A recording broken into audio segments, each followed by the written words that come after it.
Welcome to the deep dive. Our mission is pretty straightforward. We take a whole stack of dense sources, articles, research, foundational texts, and we pull out the essential insights you need. No overwhelm, just the stuff that really matters so you can be quickly and thoroughly informed. And today we are embarking on a deep dive that, well, it really challenges how we think about success and power, about influence. We've got material here arguing that our modern obsession with titles, with hierarchy, it's completely missed the point of what real leadership is. The central kind of disruptive question that we found woven through all these sources is this. What if leadership has never actually been about position or control or your title? What if we've just been measuring it the wrong way for generations? And that misalignment, equating leadership with just formal authority, it has a really heavy price. How so? Well, it creates these fragile organizations. Responsibility gets stuck at the very top, and initiative everywhere else just gets suppressed. You people who could solve problems just waiting for permission that never comes. So it creates bottlenecks. Huge ones. But the consequence for you as an individual is maybe even more profound. You start to internalize this corporate myth. You find yourself waiting on the sidelines, maybe for a promotion or some new certification, believing you can't lead until someone else validates you externally. And you're completely underestimating the influence you already have right now. Okay, so if the conventional definition is broken, what's the fix? What do the sources say? The thesis that emerged from this deep dive is pretty clear. Leadership is fundamentally influence that's shaped by your character. It's not authority that's just granted by a title. A position might, amplify your influence, but it's not the thing that creates it in the first place. Exactly, and that's the radical shift. Yeah. It means the critical focus for anyone who wants to lead moves immediately from trying to secure a title, which is all external, to actively stewarding the character and the influence they've already been given. And that's all internal. That sets the stage perfectly for the first big idea we came across. This principle of formation before function. Let's unpack that. This idea that the inner work has to happen long before the public role begins. What's so fascinating here is this consistent pattern the sources identify, across history, especially in these foundational texts. The blueprint seems to be that a calling comes before a position and your internal formation. Oh. That comes way before any external impact. Lasting influence is cultivated through these deep internal traits, things like faith, integrity, courage, perseverance, and it happens in seasons of obscurity, long before any public affirmation. That phrase, hidden seasons, I find that so compelling. It feels so counterintuitive to modern career advice, which is all about visibility, networking, climbing fast. I mean, doesn't waiting for a hidden season sound a little impractical for someone who's trying to move up in a big organization right now? Right, and that's the crucial question, isn't it? The sources would argue these seasons aren't about waiting passively at all. They're about deliberate cultivation. Think about the foundational examples. Take the story of Moses. He spent 40 years learning solitude, dependence, the deep rhythms of leading a flock of sheep. He was practicing patience and resourcefulness in the middle of nowhere. He wasn't just waiting. Not at all. He was acquiring the deep internal capacity he would need to manage the chaos of leading an entire nation out of slavery. Those 40 years in the wilderness.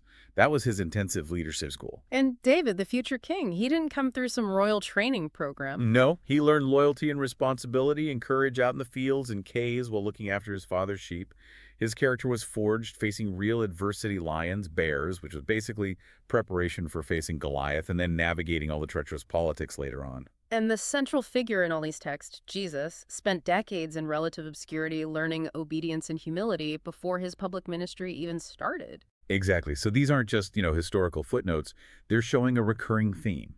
Influence already exists in the smaller hidden parts of your life.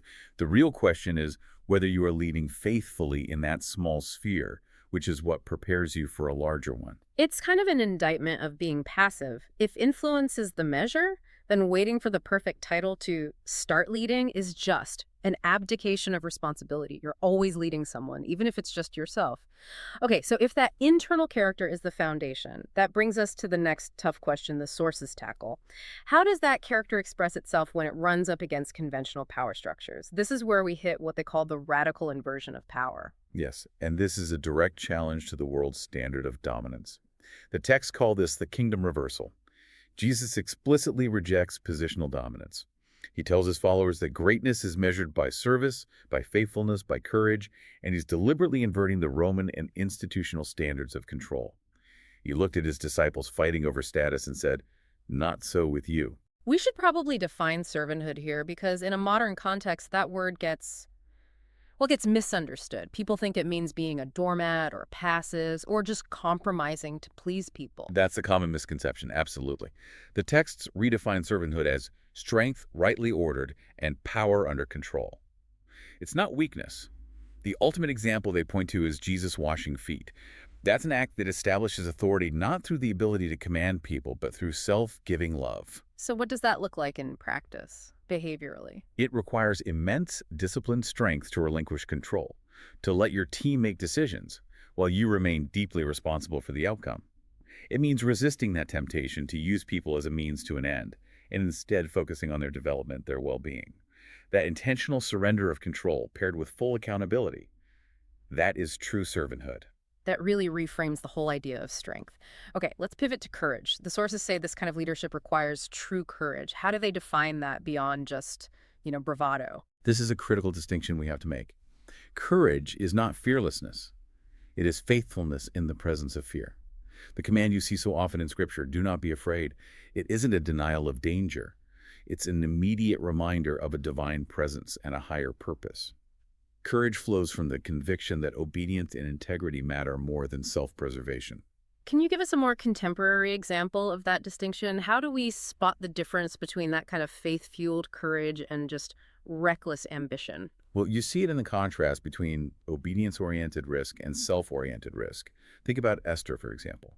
She risked her life to approach the king, and it was based on a deep moral conviction to save her people. Her actions were terrifying, but they were rooted in obedience to a moral imperative. Now, contrast that with reckless ambition, like a King Saul, who acted impulsively. He pursued immediate public recognition, and he violated moral boundaries because he was prioritizing self-interest and what was popular. Faith-fueled courage is quiet, it's obedience-oriented, and often involves slow, careful deliberation. Recklessness is noisy, it prioritizes the self, and it usually leads to long-term failure, even if there's a short-term gain. Conviction over charisma. Got it. Which brings us to the hardest part. How do you sustain that character? The sources warn that leadership failures are, quote, rarely technical, they are almost always spiritual. If character is the engine, how do we keep it running? This is where the concept of formation over performance really takes center stage. If you just chase performance metrics without tending to your internal formation, any influence you build is just. It's fragile. The inner life is the foundation. And the sources offer this extraordinary diagnostic tool. A diagnostic. Yes. They use the fruit of the Spirit. Love, joy, peace, patience, kindness, goodness, faithfulness, gentleness, self-control, not as these abstract virtues, but as concrete, measurable leadership diagnostics. And absence in key areas, like patience under pressure or self-control in a crisis. The sources predict that's a far more reliable indicator of eventual failure than a bad quarterly report. These traits, by the way, directly mirror what modern research calls high emotional intelligence. That translation is so important. So what are the practical daily habits for this kind of resilience? What are the internal practices they talk about? The first set is all about maintaining clarity and identity. This includes practices like prayer and solitude, which mirrors how Jesus would routinely withdraw. These aren't just religious activities. They are intentional acts to keep a leader from running on pure impulse or external validation. They anchor your decisions in a higher purpose. And then there's scripture. Right, the anchor. In a world that's so volatile and fast-moving, the sources say leaders need a constant, unchanging compass, something that anchors decisions in eternal principles rather than fleeting trends or just how you're feeling that day. What about Sabbath? How do the sources redefine that for a modern leader who's, always on? Sabbath is defined as a critical leadership discipline. It actively resists the idol of busyness, of continuous output. It mandates rest, restoration, replenishment. It models this fundamental trust that the world and your work will not collapse if you stop for 24 hours. And that trust is absolutely essential for long-term endurance. But I can imagine most highly driven leaders resisting that. They feel like they are the only thing holding their world together. How do the sources address that resistance? By calling it exactly what it is, a profound arrogance disguised as diligence. The inability to rest is often a sign of self-importance, this belief that your human effort is the only thing keeping it all going. Disciplining yourself to rest is actually an act of humility, which paradoxically makes you a stronger leader when you get back to work. Okay, there's one more piece here. hope. Yes, finally we have to talk about hope. Leaders are uniquely called to be the emotional thermostats of their communities, especially during volatile times.